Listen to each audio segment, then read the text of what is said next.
Class 9 NCERT class 9 science का chapter 5 complete cover करने वाले हैं।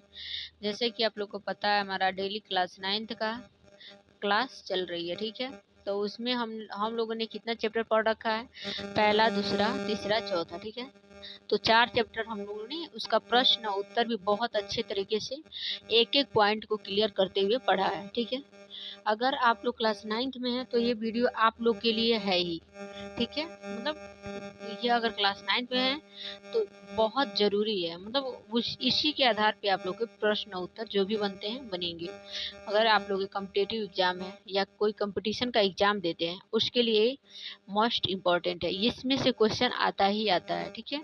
तो जैसे कि आप लोग किसी भी एसएससी सीजीएल जो भी एनटीपीसी जो भी एग्जाम की तैयारी करते हैं, ठीक है, तो आप लोग इस क्लास को देख सकते हैं क्योंकि जिस भी एग्जाम की तैयारी होती है उसका अगर हमें तैयारी करना है तो बेसिक लेवल से स्ट्रांग होना बहुत ज़रूरी होता है। तो चलिए शुरुआत करते हैं। शरीर की संरचना, तो इस चैप्टर का नाम क्या है? जीवन की मौलिक इकाई। इस चैप्टर का नाम जीवन की मौलिक इकाई, ठीक है। आप पहला लाइन देखते हैं, शरीर की संरचनात्मक एवं क्रियात्मक इकाई को क्या कहते हैं? कोशिका कहते हैं। शरीर की संरचनात्मक और क्रियात्मक जो इकाई होती है उसे हम क्या कहते हैं? कोशिका कहते हैं। यह सभी सजीवों की मूलभूत इकाई है। यह सभी सजीवों की क्या है? मूलभूत इकाई है। सभी सजीव कोशिका से बने हैं। सभी सजीव हमारे क्या है? कोशिका से बने हैं। सजीव किसे कहते हैं? ये तो सभी को पता होगा, जो सांस लेते हैं, ठीक है। और मान लीजिए श्वसन करते हैं उन्हें सजीव कहते हैं, ठीक है। पेड़ पौधे, जंतु, ठीक है, मानव, ये हमारे क्या है? सभी सजीव हैं। हम आप सभी सजीव हैं, ठीक है। कोशिका हमारे शरीर को आकार प्रदान करता है। कोशिका हमारे शरीर को क्या करता है? आकार प्रदान करता है, क्योंकि उस संरचनात्मक और क्रियात्मक जो हमारे शरीर की संरचना हुई है, जिस जो इसमें मतलब पार्ट्स हैं, उसी को हम कोशिका कहते हैं। तो कोशिका हमारे शरीर को क्या करती है? आकार प्रदान करती है। इसलिए ये हमारे शरीर की क्या है? संरचनात्मक इकाई है। ये हमारे शरीर को आकार प्रदान करता है। समझ में आ रहा है? इसलिए हम इसे संरचनात्मक इकाई कहते हैं, इकाई है। और शरीर के सभी कार्य जो होते हैं ना, कोशिका के स्तर पर ही होते हैं। शरीर के जो भी कार्य होते हैं कोशिकीय स्तर पे ही होते हैं। तो ये हमारा क्रियात्मक इकाई भी है, जो हम वर्क करते हैं। तो मान लीजिए हम कुछ भी कर रहे हैं, मैं पढ़ा रही हूँ, आप लोग पढ़ रहे हैं, ठीक है, या फिर आप लोग लिख रहे हैं या नोट्स बना रहे हैं, ये हमारा क्या है? कोशिकीय स्तर पे, ठीक है, स्तर पे ही होते हैं, इसलिए हम इन्हें क्रियात्मक इकाई कहते हैं।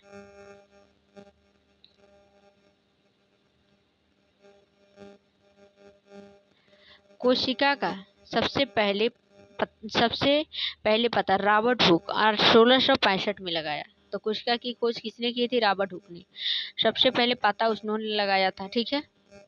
और किस सन में लगाया था? 1665 ईस्वी में। रॉबर्ट ब्राउन ने 1831 में कोशिका का केंद्र का पता लगाया, ठीक है। रॉबर्ट हुक ने कोशिका का पता लगाया, याद रखिएगा, नोट कर लीजिएगा कहीं, ठीक है, कॉपी पेन ले लीजिए, नोट कर लीजिएगा। कोशिका का पता किसने लगाया था? रॉबर्ट हुक ने 1665 ईस्वी में। लेकिन रॉबर्ट ब्राउन ने क्या किया? 1831 में कोशिका के केंद्र का पता लगाया। वे जीव जो एक ही कोशिका के बने होते हैं वह स्वयं में ही यह एक संपूर्ण जीव होते हैं। वे जीव जो एक ही कोशिका के बने होते हैं वह स्वयं में ही एक संपूर्ण जीव होते हैं और वह कोशिकीय जीव कहलाते हैं, ठीक है। कोशिकीय जीव कहलाते हैं, ठीक है। जैसे अमीबा, पैरामीशियम, क्लोमिडोमोनास, ठीक है, और बैक्टीरिया, जीवाणु, ठीक है। वे जीव जिनमें अनेक कोशिकाएं समाहित होती हैं, वे जीव जिन्हें क्या होती है? अनेक कोशिकाएं समाहित होती है। ये एक ही कोशिकीय की बात कर रहा है, ठीक है, याद रहेगा। ये हमारा एक की कोशिकीय की बात कर रहा है, ठीक है, और ये अन्य कोशिकीय की बात कर रहा है। तो ये आप ये मत समझिए कि दोनों लाइन सेम है, ठीक है। ये अनेक कोशिकीय हैं और ये एक कोशिकीय के जो बने होते हैं, जैसे पैरामीशियम, अमीबा, क्लोमिडोमोनास, क्रोमिडोमोनास और बैक्टीरिया जीवाणु, ठीक है। और वे जीव जो अनेक कोशिकीय समाहित होकर विभिन्न कार्य को संपन्न करने हेतु विभिन्न अंगों का निर्माण करते हैं, उन्हें हम क्या कहते हैं, बहुकोश के जीव कहलाते हैं, ठीक है। वो हमारे बहुकोश के जीव होते हैं। कोशिकाओं की आकृति तथा आकार उनके विशिष्ट कार्य के अनुरूप होते हैं। कोशिकाओं की आकृति, आकार, कोशिकाओं की जो आकृति होती है ना, ठीक है, जो आकृति होती है उनकी आकार उनके विशिष्ट कार्य के क्या होते हैं, अनुरूप होते हैं, ठीक है। कुछ कोशिकाएं अपनी आकार बदलती रहती हैं, जैसे कि अमीबा, ठीक है। कुछ कोशिकाएं अपनी आकार क्या करती हैं, बदलती रहती हैं, और जैसे कि अमीबा। अब मान लीजिए आप लोग एग्जाम में आ गया है कि वो कौन सी जीव है जो अपनी कोशिकाएं अपनी आकार बदलती रहती है, तो आप लोग ऑप्शन दे देगा। मान लीजिए कोई 4 ऑप्शन दे दे, उसमें अमीबा दे दे, तो आप लोग अमीबा पे टिक लगा सकते हैं, ठीक है। तो ऐसे पढ़े रहेंगे। अगर बेसिक लेवल से जो भी एनसीईआरटी का बुक है उसमें बहुत सारी ऐसी चीजें मिल जाएंगी। आपका 25 मतलब 45 या 25% आपका इससे कवर हो सकता है। चलिए शुरुआत करते हैं फिर से। चलिए ये पहला था, अब दूसरा देखते हैं। कुछ जीवों में कोशिका का आकार क्या होता है, स्थूल होता है, ठीक है। तो हमारा तंत्रिका तंत्र कोशिका, जैसे कि हमारा तंत्रिका तंत्र कोशिका। प्लाज्मा झिल्ली क्या होती है, प्लाज्मा झिल्ली यह कोशिका की सबसे बाहरी परत होती है, ठीक है। यह कोशिका की क्या होती है, सबसे बाहरी। प्लाज्मा झिल्ली कोई पूछे तो आप बता सकते हैं कि कोशिका की सबसे बाहरी परत झिल्ली होती है, जो कोशिका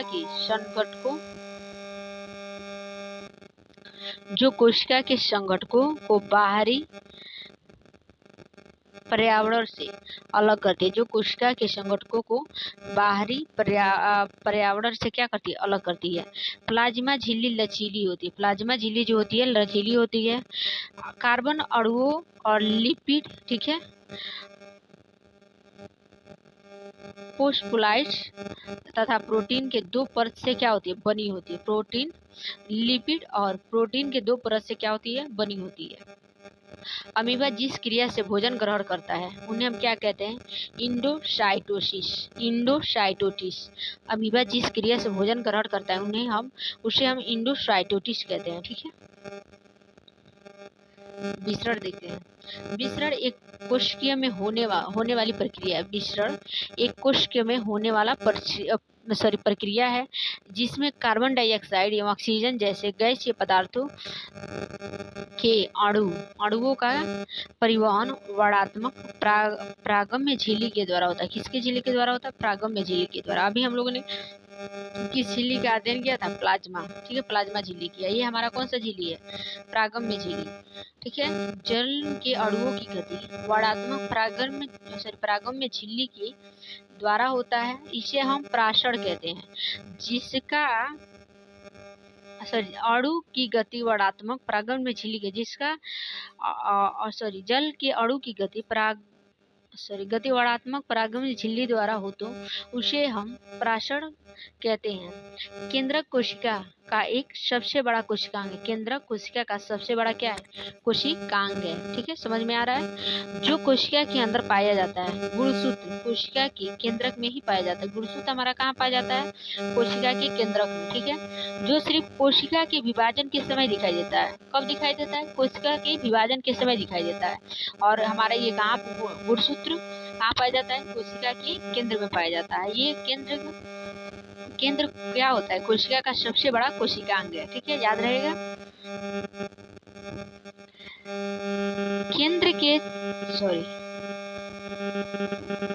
केंद्र के चारों ओर दोहरे परत का एक स्तर होता है। केंद्रक के चारों ओर क्या होता है, दोहरे परत का एक स्तर होता है, जिसे हम केंद्रक झिल्ली कहते हैं, ठीक है। केंद्रक के चारों ओर दोहरे परत का एक स्तर होता है, जिसे हम केंद्रक झिल्ली कहते हैं। केंद्रक झिल्ली में छोटे छोटे छिद्र होते हैं। केंद्रक झिल्ली में क्या होते हैं, छोटे छोटे छिद्र होते हैं। इन छिद्रों द्वारा केंद्रक के अंदर का कोशिका द्रव्य केंद्रक के बाहर जा पाता है। इस केंद्रक के अंदर का कोशिका द्रव्य क्या होता है, बाहर जा पाता है। गुणसूत्र का छांडाकार संरचना होती है। गुणसूत्र एक छांडाकार संरचना होती है जो कोशिका केंद्रक में पाया जाता है, जो कोशिका केंद्रक में पाया जाता है। ये विभाजन के समय दिखाई देते हैं। गुणसूत्र क्रोमोसोम के आनुवांशिक गुण होते हैं। गुणसूत्र क्या होते हैं, क्रोमोसोम के आनुवांशिक गुण होते हैं, ठीक है। और गुणसूत्र क्या होती है, छांडाकार संरचना होती है जो केंद्रक में पाया जाता है। गुणसूत्र कहाँ पाया जाता है, केंद्रक में पाया जाता है। ये विभाजन के समय दिखाई देता है। अभी हम लोगों ने देखा था ऊपर, यह विभाजन के समय ही दिखाई देता है, ठीक। और इसमें गुणसूत्र में क्रोमोसोम में आनुवांशिक गुण होते हैं जो माता पिता से डीएनए डीऑक्सी राइबोन्यूक्लिक अम्ल अणु के रूप में अगली संतति में आते हैं, ठीक है, संतति में आ जाते हैं। क्रोमोसोम डीएनए तथा प्रोटीन के बने होते हैं। क्रोमोसोम डीएनए जो होता है किससे बना होता है, प्रोटीन से। याद रहेगा, क्रोमोसोम डीएनए किससे बना होता है, प्रोटीन से। डीएनए अणु में कोशिका के निर्माण एवं संगठन की सभी आवश्यक सूचनाएं होती हैं। डीएनए अणु में कोशिका के निर्माण व संगठन की सभी आवश्यक क्या होती है, सूचनाएं होती है। चलिए अब इसका प्रश्न उत्तर देख लेते हैं। सॉरी, इसमें भी थोड़ा सा है। अब देखिए, डीएनए क्रियात्मक खंड को जीन कहते हैं।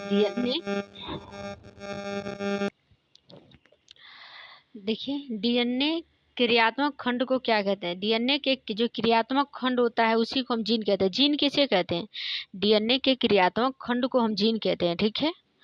डीएनए के क्रियात्मक खंड को जीन कहते हैं, ठीक है। क्रोमोसोम डीएनए किसके बने होते हैं, प्रोटीन के बने होते हैं, ठीक है। जो कोशिका कोशिकाएं विभाजन की प्रक्रिया में भाग नहीं लेती उसमें डीएनए क्रोमैटिन पदार्थ के रूप में विद्यमान रहता है, ठीक है। कोशिका विभाजन के दौरान केंद्रक भी कितने भागों में विभाजित हो जाता है, 2। कोशिका विभाजन के दौरान केंद्रक भी 2 भागों में विभाजित हो जाता है। नई कोशिका में जनक कोशिका के ही सभी गुण मौजूद रहते हैं। नई कोशिका में जनक के ही सभी गुण मौजूद रहते हैं, ठीक है। यह कोशिका विकास एवं परिपक्वन को निर्धारित करती है। यह कोशिका विकास एवं परिपक्वन को क्या करती है, निर्धारित करती है।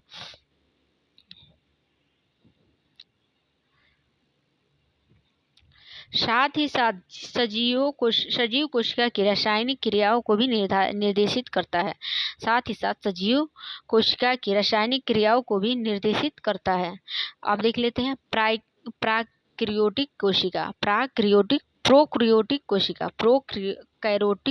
कोशिका, ये क्या होता है, चलिए देखते हैं। जीन कोशिका के अंदर केंद्रक झिल्ली नहीं होती है, ठीक है। याद है, जीन कोशिका के अंदर केंद्रक झिल्ली नहीं होती, उन्हें हम प्रोकैरियोटिक कोशिका कहते हैं। ऐसी कोशिकाएं जीवाणु में पाई जाती है। ऐसी कोशिकाएं कहाँ पाई जाती हैं, जीवाणु में पाई जाती हैं। यूकैरियोटिक कोशिका जिन कोशिकाओं में केंद्रक झिल्ली पाई जाती है उन्हें यूकैरियोटिक कोशिका कहते हैं। जिन कोशिकाओं में केंद्रक झिल्ली पाई जाती है उन्हें हम क्या कहते हैं, जिनमें नहीं पाई जाती उसमें उन्हें हम प्रोकैरियोटिक कोशिका कहते हैं। जिनमें पाई जाती है उन्हें यूकैरियोटिक कोशिका कहते हैं। जैसे शैवाल, अन्य सभी बहुकोशिकीय जीव की कोशिका। प्रत्येक कोशिका के जीव द्रव्य अनेक छोटे छोटे कोशिका के विशिष्ट घटक पाए जाते हैं जो कोशिका के लिए विशिष्ट कार्य करते हैं। इन्हीं कोशिकांग अर्थात कोशिका अंग कहते हैं। इन्हीं कोशिकांग अथवा कोशिका अंग कहते हैं। जैसे माइक्रोकांडिया, गाल्जी उपकरण, तारक केंद्र, लाइबोसोम, ठीक है, राइबोसोम तथा रितिका आदि, ये सभी क्या है, कोशिकांग है। कोई पूछे कोशिकांग के नाम बताओ तो आप लोग बता सकते हैं। माइक्रोकांडिया, गाल्जी उपकरण, तारक केंद्र और लाइसोसोम और राइबोसोम तथा रितिका आदि, ये सभी हमारे क्या है, कोशिकांग है, ठीक है। चलिए एक बार और इसे देख लेते हैं। प्रत्येक कोशिका कोशिका के जीव द्रव्य के छोटे छोटे कोशिका के विशिष्ट घटक पाए जाते हैं जो कोशिका के लिए विशिष्ट कार्य करते हैं। ये क्या करते हैं? कोशिका के लिए विशिष्ट कार्य करते हैं। ये प्रत्येक कोशिका के जीव द्रव्य में अनेक छोटे छोटे कोशिका के विशिष्ट घटक पाए जाते हैं जो कोशिका के लिए विशिष्ट कार्य करते हैं। उन्हें हम कोशिकांग अथवा कोशिका अंगक कहते हैं। और कोशिकांग का नाम क्या क्या होता है? माइक्रोकांडिया, गाल्जी, उपकरण, तारक केंद्र, लाइसोसोम, राइबोसोम तथा रितिका। चलिए देखते हैं नेक्स्ट। कोशिका द्रव्य तथा केंद्रक दोनों से मिलकर बना होता है, मिलकर जीव द्रव्य कहते हैं। कोशिका द्रव्य और केंद्रक दोनों से जो मिलकर बना होता है ना, उसे जीव द्रव्य कहते हैं। अभी तक आप लोग के मन में क्वेश्चन जा रहा होगा जीव द्रव्य किसे कहते हैं, ठीक है। तो अभी देखिए दिया है कोशिका द्रव्य तथा केंद्रक दोनों से जो मिलकर बना होगा, मिलाकर बनता है, उसे हम जीव द्रव्य कहते हैं। अल्प प्रसारण दाबी विलयन, हाइपोटोनिक सॉल्यूशन, यह कोशिका के तन्नु ड्यूलिट विलयन के वाले माध्यम अर्थात जल में शक्कर अथवा नमक की मात्रा कम और जल की मात्रा ज़्यादा है। यदि कोशिका को तन्नु विलयन के माध्यम से जल में शक्कर अथवा नमक की मात्रा कम, जल की मात्रा ज़्यादा है में रखा गया है तो जल प्रसारण विधि द्वारा कोशिका के अंदर चला जाएगा। जल प्रसारण विधि के द्वारा क्या हो जाएगा? कोशिका के अंदर किस विधि द्वारा जाएगा? कोशिका के अंदर जल प्रसारण द्वारा, ठीक है। ऐसे विलयन को क्या कहते हैं? अल्प प्रसारी दाबी विलयन कहते हैं, ठीक है। समप्रसारी दाबी विलयन, यह कोशिका के ऐसे माध्यम विलयन में रखा जाए जिसमें बाह्य जल की सांद्रता कोशिका में स्थित जल की सांद्रता के ठीक बराबर हो तो कोशिका झिल्ली से जल में कोई शुद्ध गति नहीं होगी। ऐसे विलयन को क्या कहते हैं? समप्रसारी दाबी विलयन कहते हैं। इसे क्या कहते हैं? समप्रसारी दाबी विलयन कहते हैं, ठीक है, याद रहेगा। अति प्रसारण दाबी विलयन, हाइपरटोनिक सॉल्यूशन, यदि कोशिका के बाहर वाला विलयन अंदर के घोल से अधिक सांद्र है तो जल प्रसारण द्वारा कोशिका के बाहर आ जाएगा। क्या है? यदि कोशिका के बाहर वाला विलयन अंदर के घोल से अधिक सांद्र है तो क्या होगा? जल प्रसारण द्वारा बाहर आ जाएगा। आप समप्रसारी में क्या था? बाहर जिसमें सांद्रता कोशिका के में स्थित जल सांद्रता के ठीक बराबर होती है, ठीक है, और कोशिका झिल्ली से जल में कोई शुद्ध गति नहीं होगी, विलयन को समप्रसारी कहते हैं, ठीक है। उसमें बाहर जल की सांद्रता, ठीक है, इसमें बाहर रह जाएगा। ऐसे विलयन को क्या कहेंगे? अति प्रसारण दाबी विलयन, ठीक है, याद रहेगा। कोशिका भित्ति के वल पादप कोशिकाओं में ही पाई जाती है। कोशिका भित्ति के वल पादप कोशिकाओं में ही पाई जाती है जो कि एक मुख्यतः सेल्यूलोज की बनी होती है। यह पौधों की संरचनात्मक दृढ़ता प्रदान करता है। राइबोसोम कोशिका द्रव्य के मुक्त अवस्था में पाई जाने वाली गोल आकृति संरचना होती है। राइबोसोम कोशिका जो होती है द्रव्य में मुक्त अवस्था में पाई जाती है, ठीक है, और पाई जाने वाली गोल आकृति की एक संरचना होती है। कोशिका द्रव्य में मुक्त रूप से पाई जा सकती है। अंतर्द्रव्य जालिका से जुड़ा हो सकती है, ER से जुड़ा हो सकती है। राइबोसोम कोशिका का प्रोटीन फैक्ट्री भी कहा जाता है। प्रोटीन की फैक्ट्री किसे कहा जाता है? राइबोसोम को, ठीक है, राइबोसोम को कोशिका का प्रोटीन की फैक्ट्री भी कहा जाता है। कोशिका की प्रोटीन की फैक्ट्री किसे कहा जाता है? राइबोसोम को, ठीक है। यह प्रोटीन बनाता है। ये क्या करता है? प्रोटीन का निर्माण कौन करता है? राइबोसोम करता है, ठीक है, याद रहेगा। प्रोटीन का निर्माण कौन करता है? राइबोसोम करता है, ठीक है। लाइसोसोम कोशिका अपशिष्ट निपटाने वाला तंत्र है। लाइसोसोम कोशिका क्या करता है? अपशिष्ट निपटाने वाला तंत्र है। यह झिल्ली से घिरी हुई संरचना है।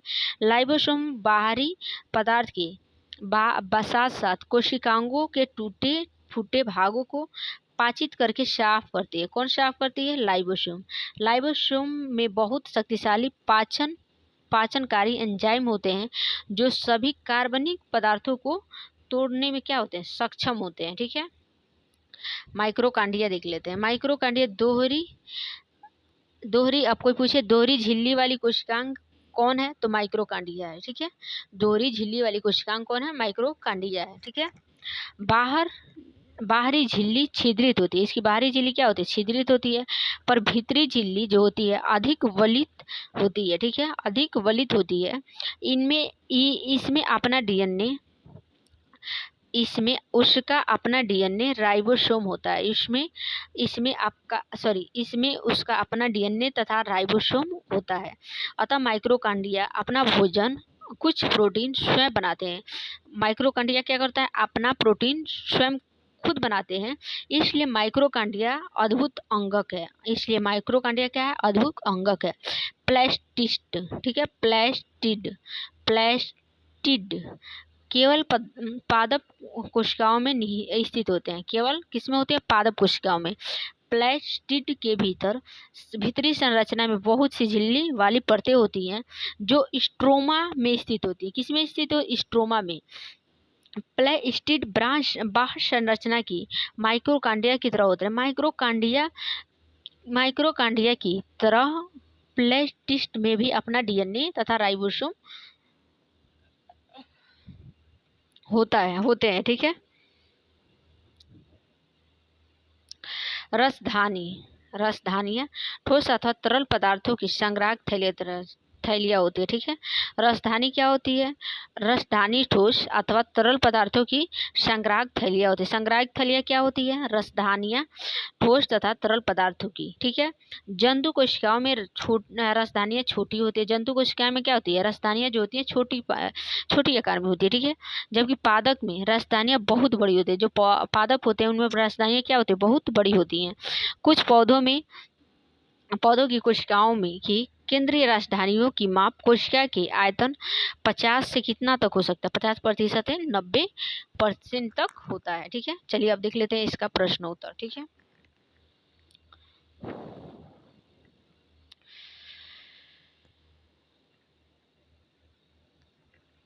कोशिका की खोज किसने की थी? कैसे की? 1665 में अंग्रेज वैज्ञानिक रॉबर्ट हुक ने की थी। कोशिका की खोज किसने की थी? 1665 ईस्वी में अंग्रेज जीव वैज्ञानिक रॉबर्ट हुक ने की थी। और उन्होंने कैसे की थी? कार की पतली काट में अनगढ़ सूक्ष्मदर्शी की सहायता से की थी। देखा। ठीक है। उसने कोशिका की कार की पतली काट में, ठीक है, कारक की पतली काट में अनगढ़ सूक्ष्मदर्शी की सहायता से देखा था। ठीक है। तो कैसे किया था? उसने कोशिका को कार की पतली काट में अनगढ़ सूक्ष्मदर्शी की सहायता से देखा था। कोशिका की जीवन संरचनात्मक इकाई क्यों कहते हैं? क्योंकि ये हमारे शरीर का आकार प्रदान करता है, तो इसलिए संरचनात्मक है। ठीक है। संरचनात्मक है। हमारे शरीर के जो आकार प्रदान करता है उसे हम संरचनात्मक कहते हैं। और शरीर के सभी कार्य कोशिका के स्तर पर होते हैं, इसलिए हमारा क्रियात्मक भी है। क्रियात्मक मतलब कार्य करने की जो क्षमता होती है। ठीक है। और देख लेते हैं CO2 तथा पानी ये से हम कार्बन डाइऑक्साइड भी कह सकते हैं। कार्बन डाइऑक्साइड पानी में जैसे पदार्थ कोशिका से कैसे अंदर तथा बाहर जाते हैं, इस पर चर्चा करें। चलिए देखते हैं। कोशिका झिल्ली में वर्णात्मक परागमन झिल्ली होती है। कोशिका झिल्ली में क्या होती है? वर्णात्मक परागमन झिल्ली होती है जो चुने हुए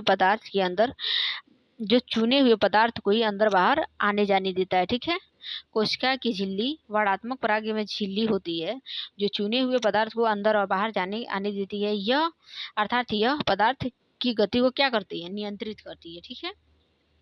CO2 की गति देख लेते हैं। CO2 की गति कोशिकाओं के अंदर उच्च स्तर में सांद्रता में विद्यमान रहता है, क्योंकि कोशिकाओं के कोशिकीय शोषण के दौरान CO2 का निर्माण होता है। कोशिकीय शोषण के दौरान CO2 का निर्माण होता है। जब कोशिकीय के अंदर CO2 की सांद्रता बढ़ जाती है तो उस समय कोशिका के बाहर CO2 की सांद्रता क्या होती है, कम होती है।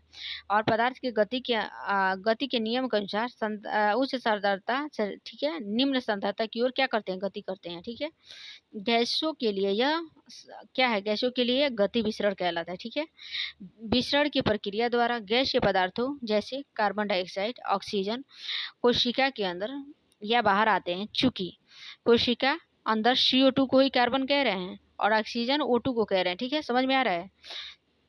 सांद्रता अधिक बढ़ जाती है तो बाहर आ जाती है, और ऑक्सीजन की सांद्रता बाहर बढ़ जाती है तो कोशिका के अंदर चला जाता है। समझ में आ रहा है। जल की गति देख लेते हैं। जल भी ठीक उसी नियम का पालन करता है जो गैस के करते हैं। ठीक है, कोशिकाओं में जल की गति प्राशरण की प्रक्रिया द्वारा होता है। जब कोशिका के अंदर जल की सांद्रता अधिक होती है तो कोशिका के बाहर सांद्रता कम होती है। तब पदार्थ की गति के नियम के अनुसार जल उच्च सांद्रता निम्न सांद्रता की ओर क्या करता है, गति करता है। ठीक उसी प्रकार अंदर की ओर गति करता है। ठीक है, प्लाज्मा, वहाँ प्लेज्मा नहीं रहेगा, प्लाज्मा झिल्ली रहेगा। ठीक है, प्लाज्मा जैसे कि हम लोगों ने नोट्स में देखा था। प्लाज्मा को वर्णात्मक परागम्य झिल्ली क्यों कहते हैं?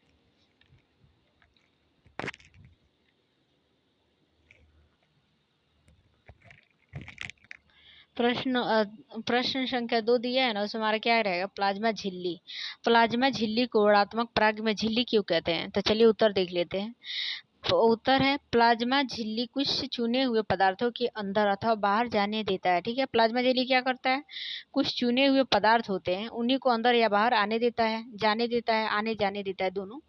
ठीक है, सॉरी, अंदर अथवा बाहर आने जाने, सॉरी, आने नहीं, जाने देता है। ठीक है, क्या रहेगा, जाने देता है। तथा अन्य पदार्थ की गति को क्या करता है, रोकती है। इसलिए कोशिका की झिल्ली को वर्णात्मक परागम्य झिल्ली भी कहते हैं। और कुछ चुने हुए पदार्थ जैसे कार्बन डाइऑक्साइड अथवा ऑक्सीजन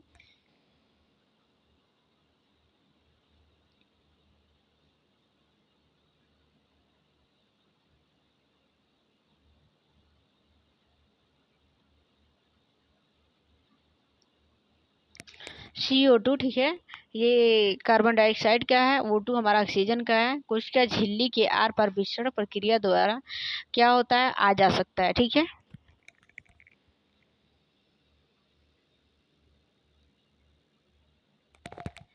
क्या आप दो ऐसे अंगकों का नाम बता सकते हैं जिनमें अपना अनुवांशिक पदार्थ होता है? ठीक है, तो जंतु कोशिका में माइक्रोकांडिया और पादप कोशिका में क्या होता है, सॉरी,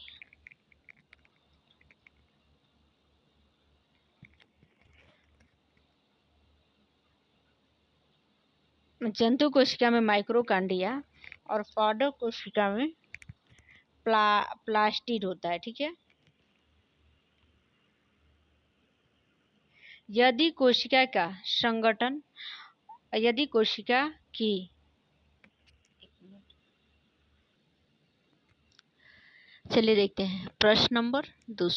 ठीक है, क्या दिया है, यदि किसी कोशिका का संरचना किसी भौतिक अथवा रासायनिक प्रभाव के कारण नष्ट हो जाता है तो क्या होगा? ठीक है, क्या कह रहा है क्वेश्चन, किसी कोशिका संगठन बिना भौतिक या रासायनिक प्रभाव के कारण नष्ट हो जाता है तो क्या होगा? ठीक है, तो उत्तर देखिए, कोशिका जीवन की सबसे महत्वपूर्ण क्रियात्मक संरचनात्मक क्या है, इकाई है। जीवन की सभी मूलभूत कार्य कोशिकाओं से ही संपादित होती है। जीवन की सभी मूलभूत और कोशिकाओं से ही क्या होती है, संपादित होती है। यदि कोशिका संगठन किसी भौतिक रासायनिक के प्रभाव के कारण नष्ट हो जाता है तो कोशिका की जीवन के लिए कार्य करने की क्षमता समाप्त हो जाएगी और यह जीवन के लिए उपयोगी का अनुच्छरण क्या करेगा, का कार्य जैसे पोषण, श्वसन और वहन और उत्सर्जन आदि नहीं कर पाएगा। ठीक है, जब श्वसन नहीं कर पाएगा तो क्या होगा, इंसान मर जाएगा। ठीक है, जो भी हो। चलिए नेक्स्ट देखते हैं।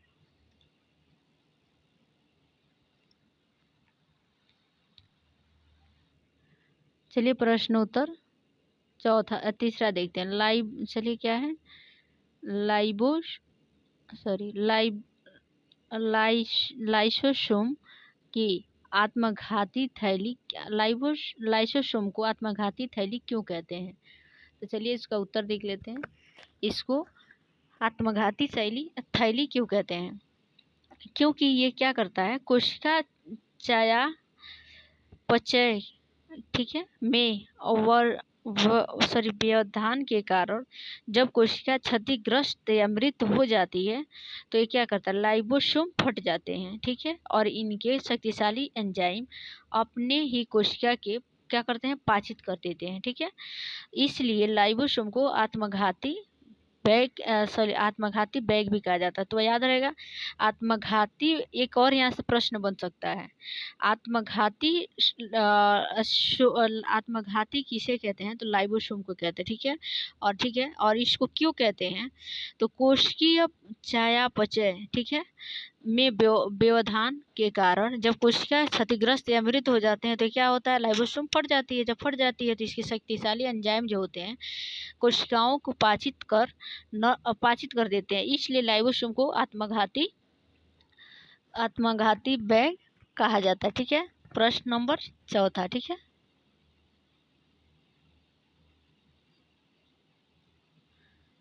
प्रश्न नंबर 4 क्या है, कोशिका के अंदर प्रोटीन का संश्लेषण कहाँ होता है? कहाँ होता है? राइबोसोम में। प्रोटीन का संश्लेषण कहाँ होता है? राइबोसोम में। याद रहेगा, प्रोटीन का संश्लेषण राइबोसोम में होता है। चलिए देखते हैं प्रश्न नंबर ये किसका है, अभ्यास प्रश्नावली।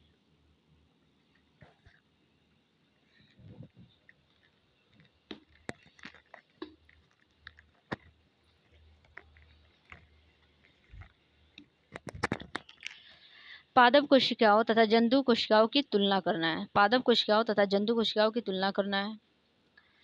तो जैसे कि आप लोग को पता है, पादप कोशिका में क्या होती है, भित्ति होती है, और जंतु कोशिका में कोशिका भित्ति नहीं होती है। पादप कोशिका में कोशिका भित्ति होती है, जंतु कोशिका में कोशिका भित्ति नहीं होती। इसमें हरित लौक उपस्थित होता है, लेकिन जंतु कोशिका में हरित लौक अनुपस्थित होता है। यह प्रकाश संश्लेषण, इनमें प्रकाश संश्लेषण होता है, इसमें प्रकाश संश्लेषण नहीं होता है। ये बड़े आकार के होते हैं और ये प्रायः छोटे आकार के होते हैं। ठीक है, अब प्राइकेटिक और यूकैरियोटिक कोशिकाओं में प्रकार में भिन्नता देख लेते हैं। प्रोकैरियोटिक, यूकैरियोटिक कोशिका, ठीक है, इनका आकार प्राय छोटा होता है, इनका आकार प्राय बड़ा होता है। केंद्रक झिल्ली अनुपस्थित होता है और इनमें केंद्रक झिल्ली उपस्थित होता है। क्रोमोसोम प्राय एक होता है, क्रोमोसोम एक से अधिक होता है। किसमें? यूकैरियोटिक में। कोई अन्य अंगक नहीं होता है, लगभग सभी अंगक मौजूद होते हैं। 5वां क्या है, प्रकाश संश्लेषण सभी जीवों में क्लोरोफिल झिल्लीदार पुटिका के साथ होता है, क्लोरोफिल प्लास्टिड में होता है। वास्तविक केंद्रक में अतिरिक्त झिल्ली युक्त अंगक नहीं होते हैं। इसमें केंद्रक झिल्ली के साथ साथ कोशिका युक्त अंगक भी होते हैं। यदि प्लाज्मा झिल्ली फट जाए अथवा टूट जाए तो क्या होगा? यदि कोई प्लाज्मा झिल्ली फट जाए, ये सारी चीजें हम लोगों ने नोट्स में डिस्कस कर चुका है, तो मैं चाहूंगी कि इससे थोड़ी वीडियो ज़्यादा लंबी हो जाएगी तो थोड़ा फास्ट पढ़ाते हैं। ठीक है, और आप लोग नोट्स को कवर करते चलिएगा, लिखते चलिएगा। ठीक है, वीडियो देखते चलिएगा। तो कोशिका के अंदर आंतरिक रासायनिक संगठक नष्ट हो जाएंगे और यह आधारभूत कार्य संपन्न नहीं कर पाएगा। ऐसी क्षतिग्रस्त कोशिकाएं मर जाती हैं जिसे लाइसोसोम के अंगक पचा जाते हैं। यदि गालजिकाय उपकरण न हो तो कोशिका के जीवन का क्या होगा? यदि गालजिकाय उपकरण न हो तो कोशिका के जीवन का क्या होगा? अंतर्द्रवी जालिका में संश्लेषित पदार्थ को गालजिकाय के उपकरण द्वारा ही संचयन, रूपांतरण, पैकेजिंग और एक जगह से दूसरे जगह विभिन्न गंतव्य तथा तक कोशिका के अंदर और बाहर भेजने का कार्य करता है। कुछ परिस्थितियों में गाल्जी उपकरण में सामान्य शक्कर, जटिल शक्कर गाल्जी काय उपकरण द्वारा लाइसोसोम को भी बनाया जाता है। कोशिका निर्माण प्रक्रिया में गाल्जी उपकरण भी शामिल होता है। यदि गाल्जी काय उपकरण नहीं हो तो कोशिका में होने वाले महत्वपूर्ण संचयन, रूपांतरण, पैकेजिंग और विभिन्न पदार्थों का एक जगह से दूसरे स्थान तक रूपांतरण संभव नहीं है। प्रश्न नंबर 5, कोशिका का कौन सा अंग बिजली घर और क्यों है? माइक्रोकांडिया कोशिका का बिजली घर। कोई पूछ ले आपसे कोशिका का कौन सा अंगक बिजली घर है, तो माइक्रोकांडिया है। माइक्रोकांडिया जीवन की विभिन्न रासायनिक क्रियाओं को करने के लिए एटीपी के रूप में ऊर्जा प्रदान करता है और यह आवश्यक उपयोगी ऊर्जा संरक्षित होती है। माइक्रोकांडिया के पास डीएनए राइबोसोम होता है, अतः माइक्रोकांडिया अपना कुछ प्रोटीन स्वयं बनाता है। प्रश्न नंबर 6, कोशिका झिल्ली को बनाने वाले लिपिड तथा प्रोटीन संश्लेषण कहाँ होता है? अंतर्द्रव्यी जालिका में। अंतर्द्रव्यी जालिका में इसके दो भाग होते हैं, खुरदरी अंतर्द्रव्यी जालिका और चिकनी अंतर्द्रव्यी जालिका। ठीक है, जो कोशिका झिल्ली के बनाने वाले प्रोटीन का संश्लेषण करते हैं। ये क्या करते हैं? ये कोशिका झिल्ली को बनाने वाले वसा का अर्थात लिपिड का संश्लेषण करते हैं। चिकनी वाले वसा और खुरदरी वाले प्रोटीन।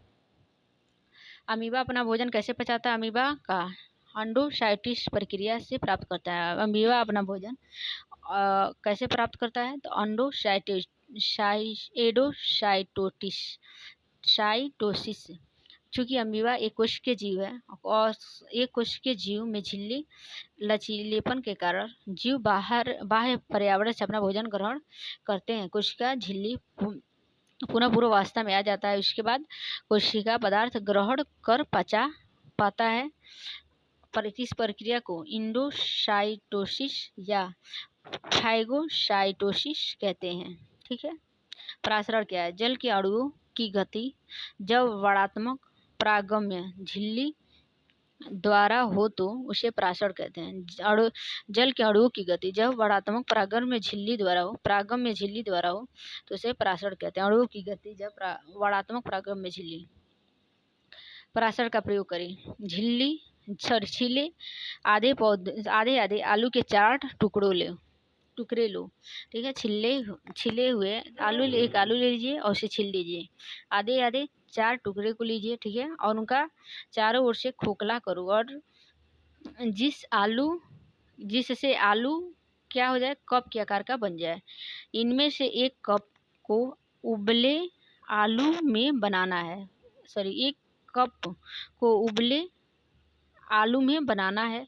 आलू के प्रत्येक कप को जल वाले बर्तन में रखो। अब कप ए को खाली रखो।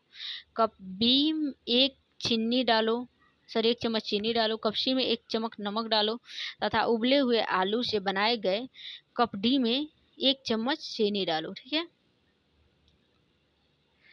आलू के इन चारों कपों को 2 घंटे तक रखने के पश्चात उनका अवलोकन करो। निम्नलिखित प्रश्नों का उत्तर दो। चलिए, बी सी के खाली जल एकत्र हो गया, इसका वर्णन। फिर आलू का प्रयोग क्यों महत्वपूर्ण है? आलू सी एकत्र वर्णन करो। ठीक है, तो आप लोग आलू लीजिएगा और प्रयोग करिएगा। ठीक है, और उससे एकत्र क्यों नहीं हुआ इसका वर्णन करिएगा, कमेंट सेक्शन में मुझे बताइएगा। ठीक है, और इसमें बीच जो है खाली भाग को जल क्यों एकत्र हो गया। ठीक है, ये सारी चीज़ें मुझे कमेंट सेक्शन में कमेंट करके बताइएगा। ठीक है, प्रयोग करिएगा। ठीक है, अति लघु उत्तरीय प्रश्न, कोशिका किसे कहते हैं? शरीर की संरचना क्रियात्मक इकाई को कोशिका कहते हैं। कोशिका की खोज किसने कैसे की थी? रॉबर्ट हुक ने 1665 ईस्वी में उसने कोशिका की पतली काट को अनगढ़ सूक्ष्मदर्शी से देखा था। CO2 पानी जैसे पदार्थ कोशिका के अंदर बाहर कैसे जाता है? विसरण प्रक्रिया द्वारा। CO2 में पानी जैसे पदार्थ कोशिका के अंदर बाहर कैसे आते हैं? विसरण प्रक्रिया द्वारा। अमीबा अपना भोजन कैसे ग्रहण करता है? एंडोसाइटोसिस प्रक्रिया के द्वारा। एंडोसाइटोसिस क्या है? एक कोशिकीय जीवों में कोशिका झिल्ली के लचीलेपन के कारण बाह्य पर्यावरण से अपना भोजन ग्रहण करते हैं, कोशिका झिल्ली पुनः पूर्वावस्था में क्या होता आ जाता है और कोशिका के पदार्थ ग्रहण कर पचा जाता है। इसको एंडोसाइटोसिस कहते हैं। प्लाज्मा झिल्ली वर्णात्मक परागम झिल्ली क्यों कहते हैं? प्लाज्मा झिल्ली कुछ पदार्थों को अंदर अथवा बाहर जाने देती है, अन्य पदार्थों को भी रोकती है। ठीक है, प्लाज्मा झिल्ली वर्णात्मक परागम्य झिल्ली कहते हैं। पराशर क्या है? वैसे तो हम लोगों ने देख रखा है, लेकिन फिर भी देख लेते हैं एक बार और। देखिए, अणु की गति, जल के अणु की गति वर्णात्मक परागम्य झिल्ली द्वारा हो तो उसे पराशर कहते हैं। ठीक है, सेलुलोज क्या है? सेलुलोज कहाँ पाया जाता है? ये बहुत जटिल पदार्थ है, पौधों में पाया जाता है और कोशिका भित्ति मुख्य सेलुलोज की बनी होती है। कोशिका भित्ति पादप में जो होती है, पादप में जो कोशिका भित्ति पाई जाती है वो किससे बनी होती है? सेलुलोज की। जीव द्रव्य का कुंचन किसे कहते हैं? जब किसी पदार्थ कोशिका के पराशर द्वारा पानी की हानि होती है तो कोशिका झिल्ली सहित आंतरिक पदार्थ संकुचन हो जाते हैं। इस घटना को जीव द्रव्य कुंचन कहते हैं। ठीक है, डीएनए का पूरा नाम लिखो। डीएनए का पूरा नाम क्या होता है? Deoxy nucleic acid. डीएनए का पूरा नाम डीऑक्सी न्यूक्लिक एसिड। एटीपी और एटीपी का पूरा नाम लिखना। एटीपी का पूरा नाम क्या है? Adenosine triphosphate. एक प्रकार की कोशिका का ऊर्जा है। एक प्रकार की क्या है? कोशिका का ऊर्जा है। एटीपी क्या है? एक प्रकार कोशिका का ऊर्जा है। इसका पूरा नाम एडिनोसिन ट्राइफॉस्फेट है। कोशिका किस अंगक का आनुवंशिक गुण होता है? किसका होता है? क्रोमोसोम में। किसका होता है? क्रोमोसोम में।